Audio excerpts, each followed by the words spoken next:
بسم الله الرحمن الرحيم صلى الله عليه وسلم محمد وعلى آله وصحبه أجمعين. Thank you for having me. Always nice to come to San Ramon. I was actually raised in San Ramon. A lot of people don't know that. I'm actually a little under the weather, so I don't know if I can talk for that long. I also lectured for about 3 hours this morning. Actually forgot about this family night. Full disclosure, I didn't know about it until about 5 o'clock. My wife reminded me. I didn't put it on my calendar for some reason. Anyway, just wanted to say a few things, inshallah ta'ala. Just some words of advice. Ad-dinu nasiha. This is hadith of the Prophet sallallahu alaihi wasallam. One thing I want to say is, and I think the general topic is around sort of understanding the times we live in. And there's a very vast corpus of hadith literature that deals with signs of the Sa'ah, right? In the hadith of Jibril alayhi salam, which is a foundational hadith in our tradition, absolutely foundational. Hadith Jibril alayhi salam. It's found in Bukhari and Muslim. Imam al-Nawawi quotes it as number 2 hadith in his Arba'in. The Prophet ﷺ is approached by Jibril alayhi salam, who comes in the form of a man. And this is how the Prophet ﷺ would receive wahi. Imam al-Shafi'i, he said that the forms of wahi are 46 types, and this is just one type, in which the angel would take the form of a human being and come to the Prophet ﷺ. In this case, it says that Jibril alayhi salam, he came to the Prophet ﷺ. He had exceedingly black hair. He had very, very white clothes. He did not have signs of travel on him. He wasn't disheveled, no dirt on his clothes, nothing like that. No knapsack. وَلَا يَعْرِفُ مِنَّا أَحَدٌ. And none of us knew who he was. So he sits in front of the Prophet ﷺ, and then he begins to, in a sense, interrogate the Prophet ﷺ. And he says, أَخْبِرْنِي عَنِ الْإِسْلَامِ. Tell me about Islam. You know the hadith? You should know this hadith. And so the Prophet ﷺ, he gives him the 5 pillars of Islam. Buniya al-Islamu ala khams. Right? Islam is built on 5. The shahada, that there's no ilah, there's no deity except Allah subhanahu wa ta'ala. And that we pray. And for unfortunately, a lot of modern Muslims, that's plenty for them. I believe in God, I do my prayer, or I just believe in God, this type of thing. So the prayer is absolutely fundamental, right? I can't stress this enough. The first thing we're going to be asked about in the Yawm al-Qiyamah, according to the hadith of the Prophet ﷺ, is our prayer. The Prophet ﷺ, in his final appearance in the masjid, he said, as-salah, as-salah, the prayer, right? And there's a hadith where he says, sallallahu alaihi wasallam, that the difference between a mu'min and a kafir is as-salah, the prayer. And most of the ulama, they take this as sort of a qualitative difference between a mu'min and a kafir. In other words, if a Muslim is not praying, that he's taking on sort of the characteristics of a kafir. But Imam Ahmad ibn Hanbal, he said, no, he's a kafir in essence. It's an essential difference. Right? And Imam Ahmad ibn Hanbal is one of the great ai*imma of Ahlul Sunnah wal Jama'ah. So we should take these opinions very, very seriously. So our prayer should be the focus of our life. Right? Should really be the focus of our life. Plan your day around the prayer. If you want to go see, The Last Jedi, but the days are short, and you're going to miss Asr and Maghrib, but I'll make it up later. Then every day we should be improving. One of my teachers said, if you're not a better person than you were yesterday, then you failed. Every day you should make progress. And it's an inward struggle, and it's a constant struggle. We should be conscious of our thoughts, right? We should be in a state of tawbah. One of my teachers said, be in one of 2 states. A state of tawbah, which is repentance, and a state of shukr, which is gratitude. And this is something that, again, is lost on a lot of modern people. Just to be in a state of gratitude. Right? Allah subhanahu wa ta'ala says, فَاذْكُرُونِي أَذْكُرْكُمْ. And this is sort of a purpose clause in Arabic. If you have regard for me so that I might have regard for you. Sometimes it's translated, remember me so that I might remember you. Probably not a good translation because it sort of implies that the opposite might be true of Allah subhanahu wa ta'ala, that he'll forget, but he doesn't forget. So dhikr could mean to have regard for something. Have regard for Allah subhanahu wa ta'ala so that he might have regard for us. In other words, put us in the center of his providence, of his tawfiq. وَاشْكُرُوا لِي وَلَا تَكْفُرُونَ. Right? In the Quran, oftentimes, this is one of the rhetorical sort of secrets of the Quran, Allah subhanahu wa ta'ala uses something in classical English grammar. It's called parataxis, which is a juxtaposition of opposite ideas. Right? You find this in the Quran with like jinn and ins, for example, samawati wal ard, opposites put in juxtaposition.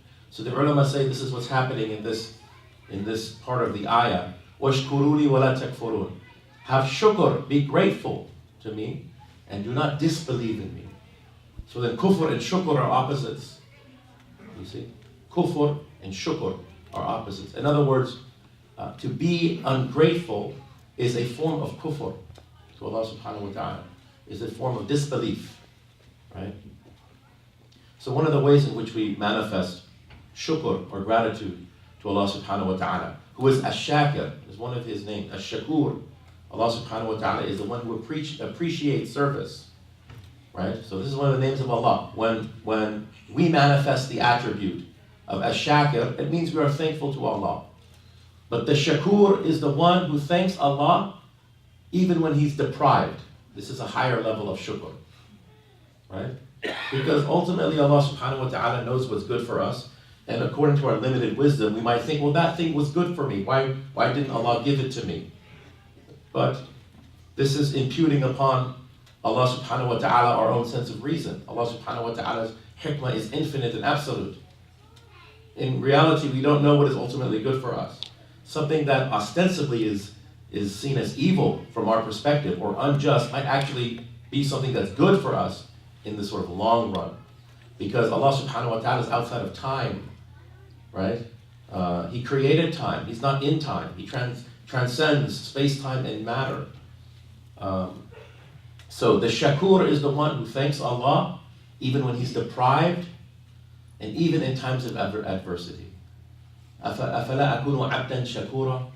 Right? The Prophet ﷺ, when he was praying a third of the night, and his feet were swollen, and our mother Aisha radiallahu ta'ala anha, she said, why do you do this? And Allah subhanahu wa ta'ala has forgiven your past and future transgressions.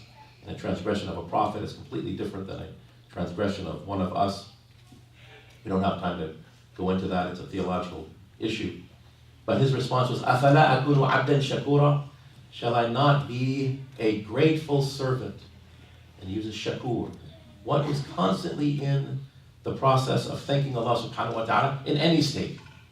Right? This is important. And that if we complain to Allah subhanahu wa ta'ala. Right? A lot of times now, youngsters, they want to complain about things and how things are bad in the world and how bad we've got it. I mean, just take inventory, do a self-audit. Is it really that bad? Is your life really that bad? Do you really want to march out into the streets and shout at people and wave signs at people? Right? One of my teachers said, you better make sure that the evil is really out there before you do that. إِذَا أَرَدْتَ أَن تَذْكُرَ عُيُوبَ غَيْرِكَ فَاذْكُرْ عُيُوبَ نَفْسِكَ. Whenever you want to mention the faults of others, remember your own fault first. مَنْ تَوَادَعَ لِلَّهِ رَفَعَهُ اللَّهُ وَمَنْ تَكَبَّرَ وَضَعَهُ اللَّهُ أو كما قال عليه الصلاة والسلام. Whoever humbles himself, Allah subhanahu wa ta'ala will exalt and raise up. Whoever raises himself, Allah subhanahu wa ta'ala will debase and humiliate. Right? So the Prophet sallallahu alaihi wasallam in our sort of state is analogous to the Prophet in Mecca. Muslim minority and a non-Muslim majority. Right? So we need to study the Meccan period. Study the tafsir. How did the Prophet sallallahu alaihi wasallam handle himself in the Meccan period? He was a victim in Mecca, right? He was a victim of verbal and physical abuse. He was oppressed. They were tyrannical towards him. He went to Taif. He was stoned out of the city. And he carried his complaint to Allah. He didn't complain to the people. and a beautiful dua which he made while his feet were bleeding, sitting under a tree. Allahumma ashku ilayka da'fa quwwati. Is how he started his dua. This is incredible. The entire dua is really incredible. Just the first part, he says, "Oh Allah, I complain to you about my weakness of strength." So he doesn't say, "I complain to you because what you did to me. I'm complaining to you, because you put me with this group of people who stoned me out of the city." So he attributes the weakness, his shortcomings, to himself. This is called tawadur. This is called humility, right? So the prayer reinforces that. The prayer has many functions. Anyway, after this long tangent, back to the hadith of Jibril alayhi salam. So the prayer and then charity, right?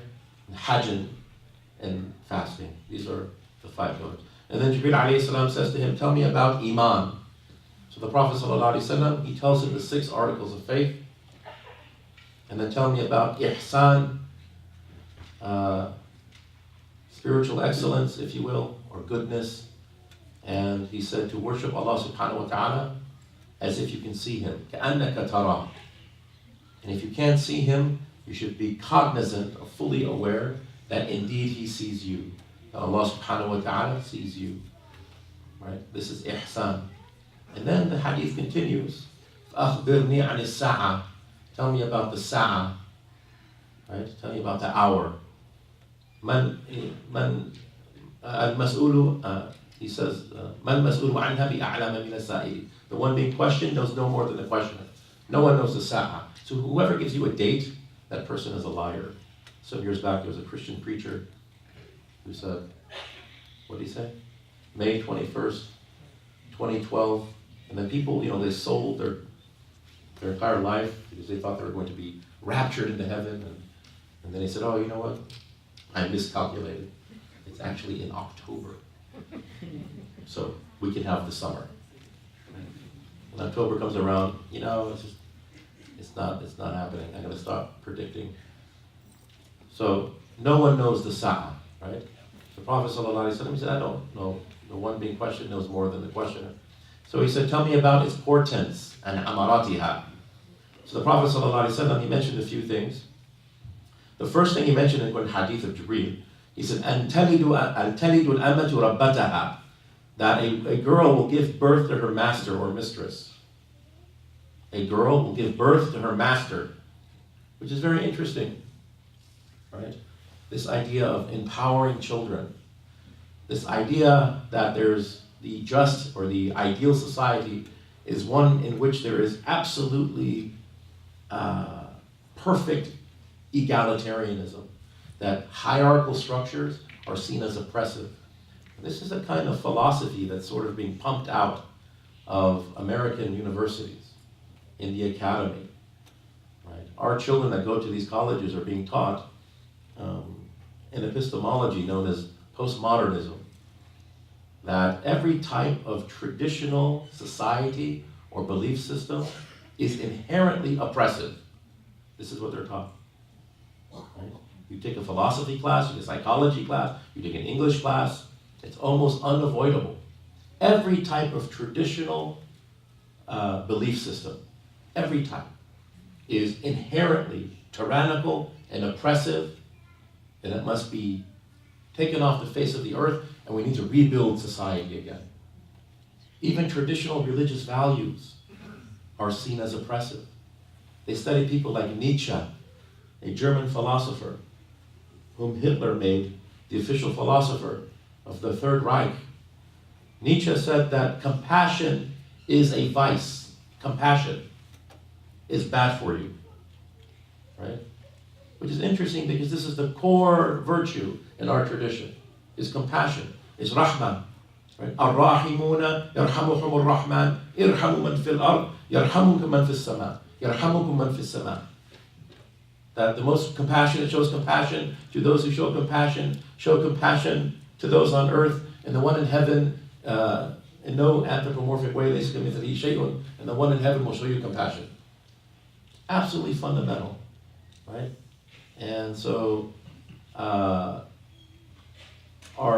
children are being taught that these are all sort of, they sort of frame it as this is a Christian value, but those are values that we also believe in, right? Compassion is and what's interesting is Friedrich Nietzsche, his final sane act on earth was, he was walking in the streets of Turin. This is very ironic. And he saw a man beating his horse, and then he ran and he hugged the horse, and with tears in his eyes, and then he went into a total state of insanity for 2 or 3 years.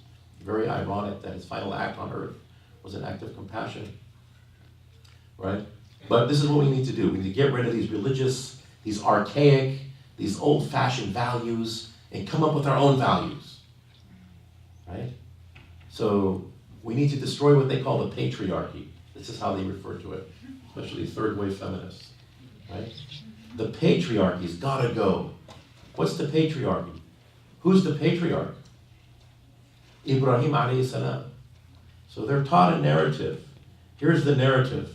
Before these archaic and tyrannical and oppressive Abrahamic religions, the world was living in a state of utopia, right? And it's, Judaism, Islam, and Christianity that came and disrupted the utopia. Some of them actually believe, you take classes in gender studies and things like that, that before Abraham, women just ruled the world, is what they're taught. It's a mythos, it's not true. It's only true in Hollywood. It's called Wonder Woman. And the place is not real, it's called the Amazon. But in our tradition, we're taught that women need men and men need women. It's a complement. It's not a competition, right? So, this idea of postmodernism. So things that are traditional beliefs are seen to be things that are sort of outdated, right? For example, they say gender itself is just it's a social construct, right? You ever heard this before? There's nothing biological about gender. You can arbitrarily change your gender. This is what they're being taught. That there's a difference between sex and gender. You're born into a sex, male or female, but gender is something that is socialized. It's all nurtured. Of course, there's no scientific evidence of this, but a way of sort of creating this egalitarian type of society where there's no differences whatsoever. And it's interesting to see this sort of sort of outcome of this type of philosophy, because now it's permeating into things like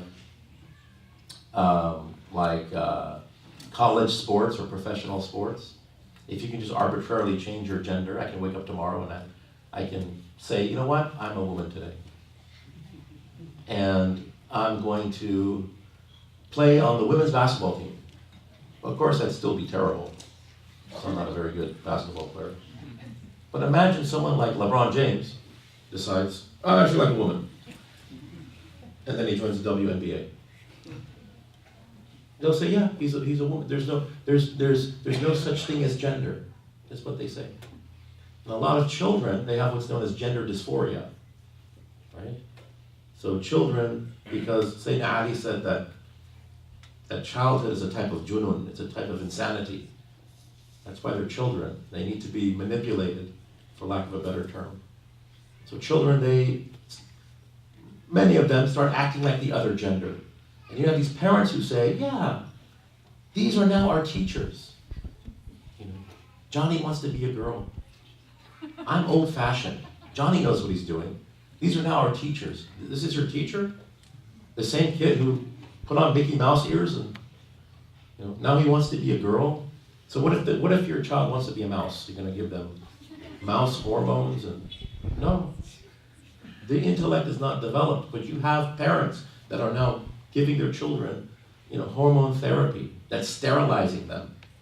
And then 80% of children actually come out of this gender dysphoria. 80% of them. It's a phase. But we're being taught that gender doesn't really exist. Right? And that men and women are absolutely the same. Now if you look at our Sharia, there's no absolute equality. There's equitable rules for men and women. Because men and women are different. Physically, they're different. Why do women pray behind men? This is a big affront to postmodernists. They come inside of a masjid. What is this? Women should pray next to men in front of men. Men and women are different. We have different hard wiring. Physically, we're different. That's true, right? But even our rods and cones in our eyes interact with light differently. And men are more, they're more visually oriented, right? So I got this question the other day in another masjid with a large non-Muslim audience. Why do women pray behind the men? It's because men are easily distracted in the prayer. And men know what I'm talking about. This is just a fact, right? Islam is dealing with realities. So we don't have absolute egalitarianism. What we're looking for are things that are equitable, things that are fair. So for example, polygamy, people bring that issue up. Oh, you want water? Why can't I have 4 husbands? Okay, but a man must support his wife, right? Doesn't matter if she has a PhD or she's an MD. If she decides, you know what, I'm not going to work, you go work. She has that right? Because Allah subhanahu wa ta'ala created us, and He knows that there's differences amongst us. And what's interesting is, if you look at European studies, so Europeans in general are not very religious people, right? There's a study that came out of Prague University in the Czech Republic. And some of these countries are like 80% atheists, right?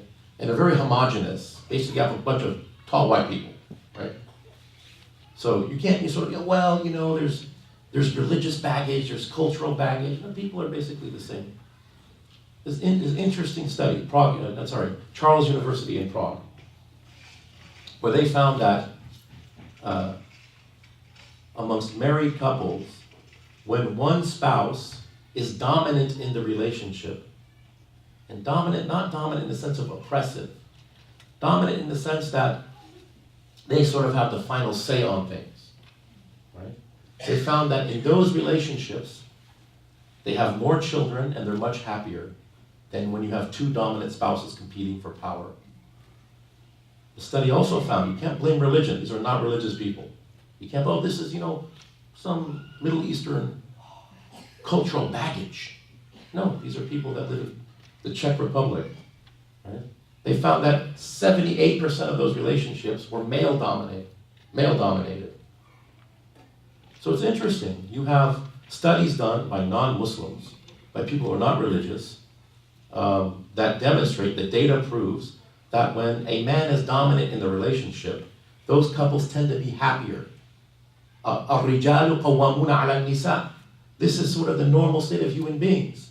We shouldn't apologize for it. There's studies out there that back this. It doesn't mean that, women are inferior to men or something like that, but they're complements, So it's important for us to articulate our tradition to people, because eventually, Muslims, they tend to align themselves with the left, right? Because they don't want anything to do with Trump, and he's a Republican, right?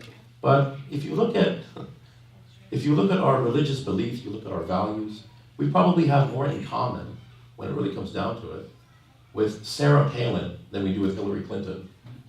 Hillary Clinton believes in social construction. Gender is a social construct, right? For example, she says, I wish we could have a woman president. Yet she believes that if Donald Trump wakes up tomorrow and says, I feel like a woman, we have a woman president. Right? But that won't be good enough for her. She says we have to keep abortion safe, legal, and rare. Why rare? She says, the fetus is not a baby. They don't like to use the word baby. It's just a bundle of cells. Then why should it be rare? If it's like removing a polyp from your colon, who cares? Just get rid of it. Because they know it's wrong. That's why. So we look down at, we really analyze, right, what's happening as far as what people actually believe, right? It's very revelatory. And I think right now, the greatest challenge to us is not the Christian right, it's not, fundamentalist Jews, it's not religious people, really. It's this idea, this attack on tradition that's coming out of philosophies like postmodernism, like nominalism. Nominalism teaches there's no essence to anything, it's all accidents. There's no essences, right? This type of thing. Uh, and so when children, or teenagers, they go to high school, they go to college, and they're exposed to these types of things, it's very hard for them to find guidance through the Muslim Ummah, unfortunately. But I think it's time for us to defend our tradition, and it can be defended well. Because the Prophet ﷺ, he said, at the end of time, لا يبقى من الإسلام إلا اسمه. Nothing will remain of this religion except its name. What does that mean? There are some people who believe that you can define this religion as Islam by your feelings, right? Whatever I feel like, that's what it is.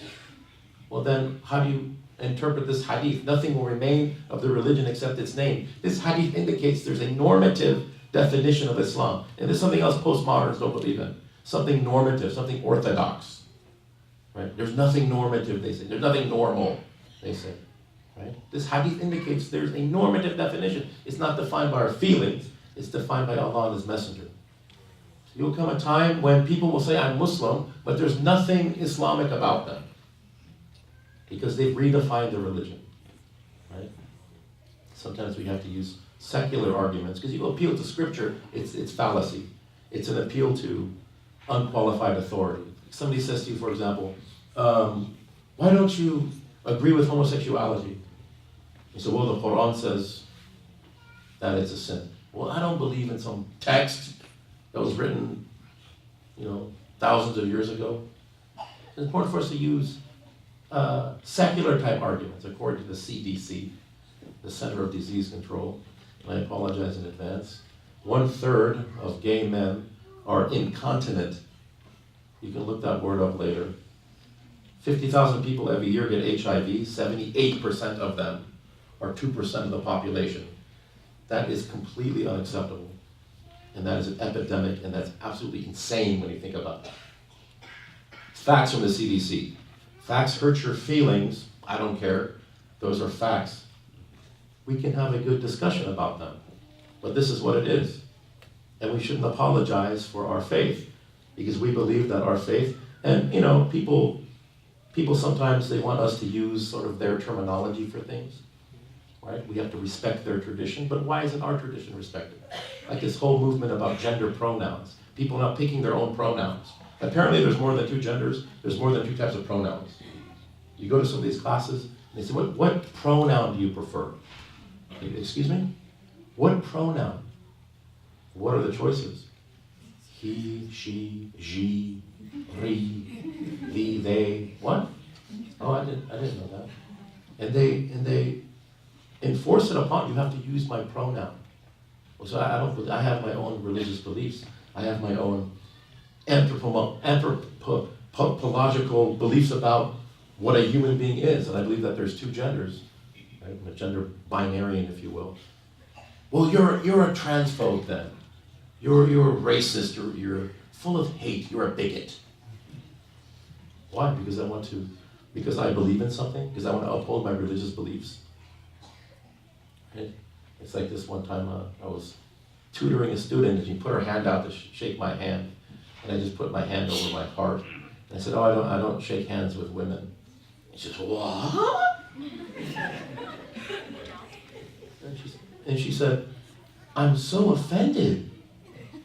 Right? And she said, and I said, "You're offended by what?" "I'm so offended you won't shake my hand." And I said, "Oh, my religious beliefs offend you?" "I'm offended that you're offended." "Oh, okay." Yeah. Or it's like one time I was in a PhD seminar class, and we're talking about some cultural practice in a different country that I found to be absolutely disgusting, and I voiced that in class. I said, "I think that's just totally disgusting." And a liberal student jumped all over me and said, "How dare you? How dare you make a judgment about another culture? Who the heck do you think you are? You think you're so much better? How dare you make a judgment about another culture and judge that person and demean their opinion?" And I said, "What are you doing to me right now?" So yeah. So it's really interesting. They don't flip it on themselves and see what that. Basically, it's all hypocrisy. Lakum dinakum waliya din. This should be our stance. We should be principled. The Prophet ﷺ in Mecca was principled. His methodology was called assertive nonviolence. Assertive nonviolence means to be totally nonviolent. No violence. But assertive meaning disciplined, principled. Right? The Prophet ﷺ did not compromise in theology and morality. He didn't compromise. And it would have made the situation a lot better if he had done that. But he said, no, I'm not compromising. Because he wants to honor Allah subhanahu wa ta'ala. Lakum dinakum waliya din. I read a book one time by an anti-Muslim polemicist. This guy who hated Islam. And he quoted this ayah, Lakum dinakum waliya din. He said, this is the most tolerant verse in the Quran. Interestingly enough, in Surah Al-Kafirun. You have your way, I have my way. Don't impose your beliefs on me. This is the Meccan period. You want to use your pronouns, you want to call yourself this and that, you can be an elephant for all I care. I don't care, but don't expect me to go along with it. You have your religion, I have my religion. You have your religious beliefs or lack thereof. You don't believe in anything, good for you. فَمَنْ شَاءَ فَلْيُؤْمِنْ وَمَنْ شَاءَ فَلْيَكْفُرْ. The Quran says, Surah Al-Kaf, Meccan ayah, whoever wants to believe, let him believe. Whoever wants to disbelieve, let him disbelieve. Do whatever you want. Right? You have your religion, I have my religion. Right? And so, this is not going to be good enough. Eventually, when we align ourselves with people on the left, the extreme left, there's my way or the highway, really, with them. Right? But interestingly enough, with Christians and Jews, they understand that there's believers and there's non-believers. There's going to be people who don't agree with you. And this is how to deal with them, with compassion, with tolerance. Right? So the Prophet ﷺ is our model. The Meccan period, assertive nonviolence. When they threw garbage on him, ﷺ, he went home, wrapped himself in his mantle, he laid down. Allah subhanahu wa ta'ala said to him, Jibril alayhi salam descended, Ya ayyuhal muddathir, oh you wrapped up in a mantle, Qum, get on your feet. Right? Fa'anzir, and go and warn them. Right? The Prophet ﷺ, Allah is teaching him, don't victimize yourself. Don't make yourself into a victim. Oftentimes we do this. And, I've said this before, that I used to go to masajid, I used to go to churches and synagogues, and I used to have interfaith dialogue, and people genuinely wanted to know about our faith. And I would talk about, Isa alayhi salam, and the Quran, and the Prophet sallallahu alayhi wasallam, and the Bible and whatnot. Now it's just Muslims going into churches and just complaining about everything. Complaining. I was in the Trader Joe's or the Safeway, I was at McDonald's, and somebody said, you're a camel jockey. And then everyone goes, oh, yeah, poor me. I mean, how many times has that really happened? You really need to announce that. You have an opportunity to talk to non-Muslims. You can say the name Muhammad sallallahu alaihi wasallam in front of non-Muslims. You can quote a hadith of the Prophet sallallahu alaihi wasallam. Wallahi, one time I was in a church and there was like 10 speakers, and the lady said, you have 1 minute to say something. I quoted one hadith of the Prophet sallallahu alaihi wasallam. There's this girl in the audience, she came crying like this. She was running to hug me like this. It's so beautiful. Or like this, running to hug me. And I saw a Muslim sister in hijab. I said, get in front of me, get in front of me. And so she was hugging the Muslim sister, but she was looking at me. But you go, think about what's happening in the society. Is it really a big problem? Are you really a victim?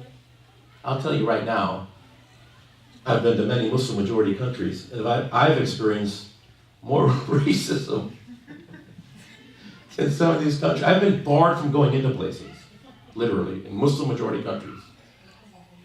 Or, eventually sort of let in after hours and hours of, this never happened to me here. So we have to put things in perspective, right? Don't victimize yourself. The Prophet says, wrapped himself, Qum, get on your feet. Fa'andir, go back out there and warn people. Now, what does it mean to be a nadhir, a warner? It means to make people aware of a harm, right? So the Prophet ﷺ was just victimized. Allah is telling them, Allah's telling him, go back out there and warn them about this harm. In essence, continue to be compassionate to them. Continue to be compassionate, even though they've abused you. وَرَبَّكَ فَكَبِّرْ, and magnify your Lord. While you're doing that, say Allahu Akbar, Allahu Akbar. وَثِيَابَكَ فَتَهِّرْ, and clean your clothes off. They put dirt on you, you are going to take it off. Don't lie down and say, well, I'm going to wait till somebody pulls me back up and cleans me back off because I've been victimized. Isn't that what the Prophet ﷺ did? Stood back up, went out there, cleaned himself off. وَالرُّجْزَ فَهْجُرْ, and shun their immorality and idolatry. Be principled. Take a principled stance. Stance, good. A man came to the Prophet ﷺ and said, Ya Rasulullah, قُلْ لِي فِي الْإِسْلَامِ قَوْلًا لَا أَسْأَلُ عَنْهُ أَحَدًا غَيْرَكَ. Tell me something about Islam that only you can tell me. Give me something that only you can tell me. Something special. The Prophet said, قُلْ أَمَنْتُ بِاللَّهِ ثُمَّ اسْتَقِمْ. Say, I believe in Allah, and have istiqamah, uprightness. Be upright. Be strong upon that. That's it. That's the entire answer. Right? Life is too short to be a sellout. Don't sell out. For what? To make a few people happy in your class? Right?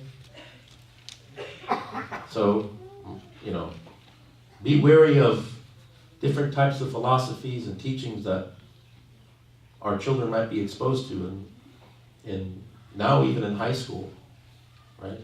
Where difference of opinion is absolutely not tolerated anymore. There's one philosophy, this is what it is. If you don't believe in this, you're a bigot, you're a racist, you're an archaic sort of traditionalist, and your entire belief system has to go.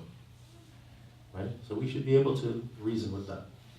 I think I'll stop with my rant. But I'll take some questions, inshallah. What was the hadith? What was the hadith? Which hadith? The hadith in the church The or lady the woman? running it. Oh, the hadith was لا تدخلوا الجنة حتى تؤمنوا ولا تؤمنوا حتى تحبوا. That's it. None of you believe. None of you enter paradise until you believe, and none of you believe until you love one another. And then I said, and the Prophet said to his companions, shall I tell you of something that will increase love? And they said, yes. And he said, Afshu salama bainakum. Spread peace amongst yourself. And I sat down. That was the only thing I said. You have an opportunity to speak to people. People out there are living traumatic lives. They need something that you have, really. And you'll be surprised the reaction you get. Yes, sir. Can you finish the hadith that you started with when And then he said a woman will give birth to her master, and then you will see the naked, destitute, barefoot shepherds competing in the construction of tall buildings, which is an indication, according to the ulama, of sort of a competition in dunya, basically. And that's the end of the hadith. And then the Prophet ﷺ, and then Jibreel alayhi goes away and he says, Ya Umar, atadri man is-sa'il? You know who the questioner was? He said, Allah wa rasuluhu a'lam. Allah and his messenger know best. And he said, that was Jibreel alayhi salam, was come to you to teach your religion. And that's the end of the hadith. So he gave two signs.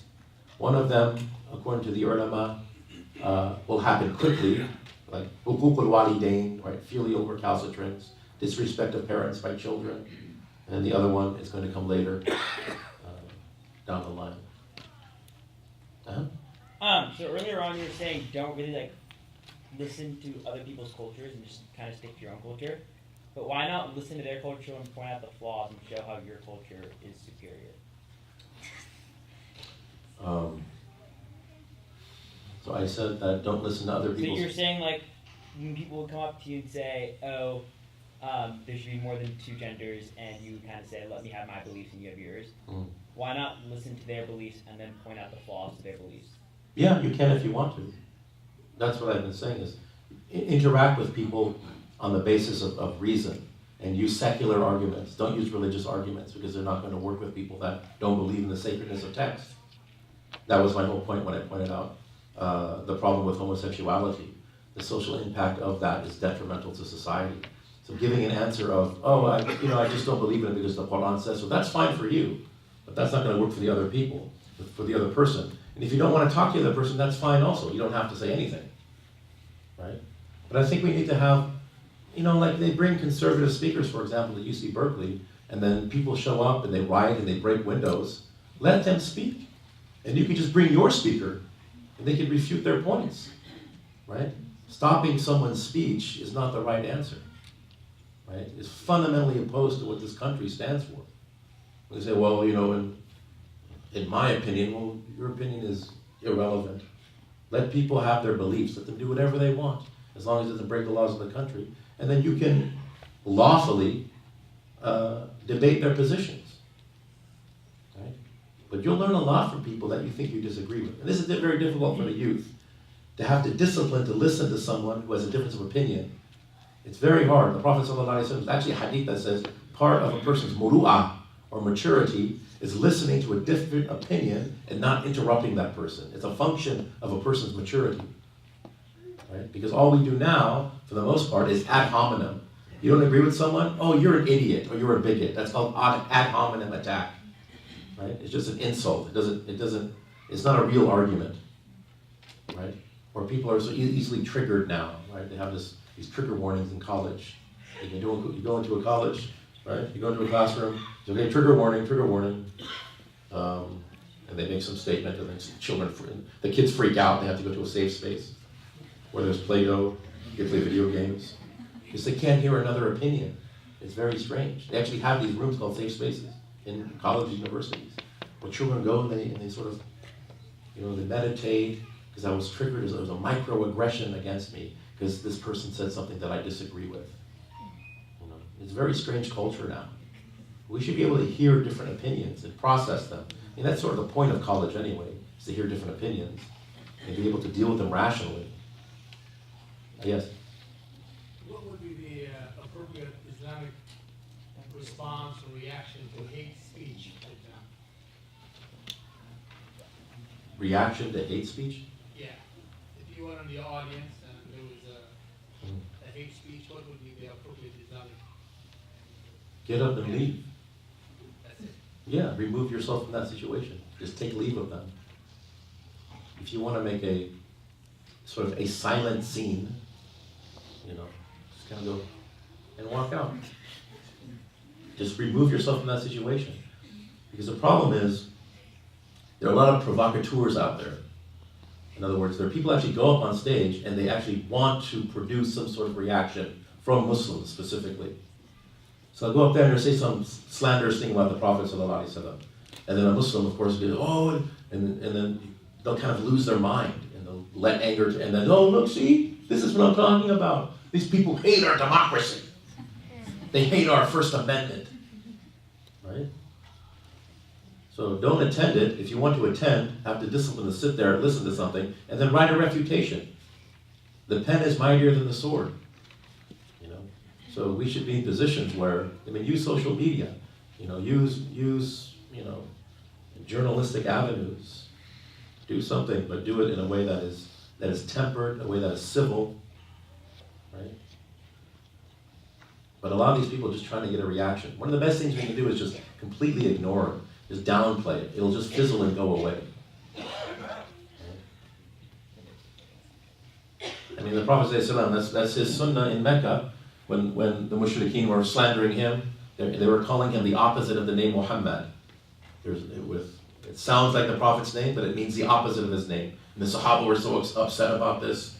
They came to the Prophet, can we attack people that call you this? And he said, what are they saying? They're calling you Mudammam. He said, who is that? I'm Muhammad. And everyone kind of chuckled. That's it. He didn't allow himself to be triggered. What? That's what they said? Where's Omar? Go deal with this guy.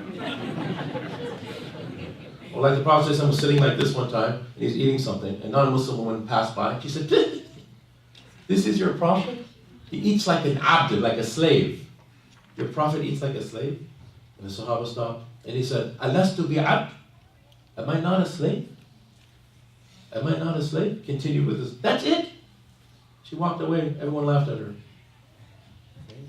Don't take these things so seriously. These are nothing. Absolutely nothing. Go about your business. Life is too short. Take care of your family. There are people that are angry with their wives like 4 or 5 days. Now life is too short for that. People that love you, you're angry with them? Why? People haven't talked to their fathers in weeks. For what? It's ajib and gharib. A person will shun his father and cling to his friend. Other signs of lisa'a. Right? A person will ignore his mother and obey his wife. Nothing wrong with being congenial with your wife. The point is shunning your mother. Right? So these are fitan that come towards the end of time. But we have to have sort of develop a thick skin. The Prophet ﷺ in Mecca developed a thick skin because ultimately he knew who was in charge. Right? We have belief in qadr, something that happened in the past. You can't do anything about it. That's the will of Allah subhanahu wa ta'ala. Don't dwell on it. Move on. Is there a question over here? There's one there. Yes, sir. Yes, I do. On a similar note, I was listening to discussion discussing about, let's say sister wearing hijab get insulted in the mall or this. What is a better way to react? If a sister gets assaulted at the mall, And it's just like people insulting, saying oh, insult. insult, Yeah. Taghaful. It means to pretend to have ghafla. Just don't even acknowledge it. This is the sunnah practice. Your insult is not even worth your time. Just walk right by. If they get in your face and things like that, then, try to remove yourself from that situation as much as possible. But again, a lot of people, they want to get a reaction. People have their phones out. You never know, some guy's over there trying to get you to get angry and his buddy's over there recording. He's going to post it on some YouTube channel. He has 1 million subscribers or something. Muslim goes crazy in mall. And he doesn't show the first part where he punches you in the stomach or something, or calls you some name. He just gets your reaction. I kill you! Just remove yourself from that situation. Yeah. Uh-huh. It's just an observation, actually. The current administration, I feel like as Muslims, our name constantly tarnished, and I'm kind of just really voicing my opinion in terms of how can we improve our image as Muslims to show what really Islam is, especially with the people who are ignorant of it, and they only see on TV, which is things which does not portray Islam in the right way. I feel like there's need more from our Islamic society in this country to do more, maybe on TVs. I don't really know the answer, but just an observation. I feel like our image, especially with the current administration, is being tarnished as Muslims. Yeah. And it's something we need to kind of really see a way to just to show what our true image is. I think the best thing is just be Muslim. Just be a practicing Muslim. If you try to infiltrate the media, good luck with that. Because the media is a function of the government, and the government has to justify, Israeli occupation and invasion of foreign countries, and it's all the same spin on every channel. It's very, very difficult to make headway. I mean, you can have like a YouTube channel or something like that. You can create an alternative sort of news network, but it's going to be a slow process. And these things actually work. There are a lot of people that have actually made a name for themselves creating these channels that are challenging, the sort of mainstream media. But MSM, mainstream media, it's all the same sort of prepackaged garbage. I would say just be about Islam. And people eventually, they're watching these things on TV, eventually they're going to meet someone like you might have a Muslim neighbor, Muslim friend, and there's going to be a cognitive dissonance. This is what this guy on TV is telling me, this suit on TV, and this is a Muslim guy that I know, and he's nothing like this. And people begin the Great Awakening. They're already starting to wake up. So that's the best. Just be Muslim. Be a principled Muslim. And it doesn't mean that you have to, give speeches and whatnot in the subway or something. Just be a practicing Muslim. A smile or something like that. So a very friendly gesture. Go open the door for somebody. But now, it's interesting. I was on a BART train, and this lady came in and I got up to give her my seat and she said, I don't need your seat. Do I look weak to you or something like that? Oh, I said, well, you're taking gender studies, so you gotta be careful. They try to be chivalrous and they shut you down. You know, it's very ajib. But again, you know, gender is a social construct, right? You know, there's an MA, what's it called? Mixed martial arts, MMA fighter, who's a man biologically, fighting women and sending them to the hospital. And no one can say anything because they don't want to be labeled as a bigot. Because they believe there's really no difference between, oh, she took hormones. Yeah, but the whole skeletal frame is bigger. There's denser muscle. Her fists are like this big. Huge cranium. That's a man. Like beating up these women.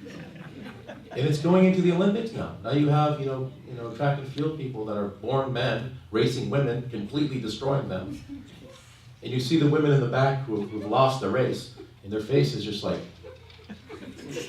I can't say anything. They're going to label me a bigot because they refuse to acknowledge that there's differences between men and women. Doesn't mean one is better than the other, but there are differences. Our brains work differently. We remember things differently. You know, we excel in different areas. This is just a fact. Again, look at European studies, Scandinavian studies, that prove that women have a sort of predisposition towards certain careers, and so do men. You know, women tend to go into medicine, in teaching. Men go into the STEM fields. These are studies coming out of irreligious societies in Scandinavia. You can't blame religious baggage. But this is our hard wiring. People refuse to acknowledge it. Because they want absolute egalitarianism. So my son is at the same level of me. Right? Everyone's the same. You know, everyone at work should be the same. Everything the same. You know, they want to create this egalitarian utopia on earth that's not going to exist. You can never have perfect justice in the dunya. It's impossible. Perfect justice is for Yom al-Qiyamah. And you don't want justice on Yom al-Qiyamah. We want rahmah on Yom al-Qiyamah. It's why we believe in Yom al-Qiyamah. But people who only believe in this dunya, they try to create their utopia here. It doesn't work. Mao tried it, Stalin tried it, Pol Pot tried it. It doesn't work. You're going to end up killing millions and millions of people. Right? So obviously there's a place for protest, but we really have to be self-checking first. Do we really have anything to complain about? Yeah, maybe there's a few things. But, you know, we should check ourselves. And that's the answer to the question, is that if you just implement, you know, the sunnah in our lives, inshallah, we'll see vast improvement. Allah subhanahu wa ta'ala can change opinions like this. You know, like the sister said when Muhammad Ali passed away, rahimahullah ta'ala, and his funeral was in Louisville, Kentucky. There was a Muslim sister in a hijab. She said she landed at the airport. As soon as she walked out into the airport, people were giving her a standing ovation just because she was a Muslim. And then like 2 days later, there was one of these shootings or whatever, and they blamed the Muslims. And all of that went away. And one of my teachers said, you see what Allah can do? Like this, He can change hearts and then bring it back again. It's just an evidence of the qudra of Allah subhanahu wa ta'ala. He can change it easy, change all perceptions. But sitting around and just sort of, it's all tamanna. Tamanna means like vain hope with no action. Amlil insani ma tamanna. Shall I give man whatever he desires? Right? No, we shall raja. Raja is hope with action. Hope for something, but you're taking action. What is the difference between raja and tamanna? The person who has tamanna is sitting in his mother's basement. He's a 40-year-old man. He's playing video games, and he's making dua. I wish I had a job. I wish I had a wife. I wish I lost 200 pounds. But he doesn't take any action towards it. He's making dua. But the one who has raja is fa'il, is active. Right? Muslim, ism fa'il, an active participle. He's doing the best he can. Right? And if he falls short, he makes dua to Allah subhanahu wa ta'ala to complete his action. To give him tawfiq. At least he tried his best.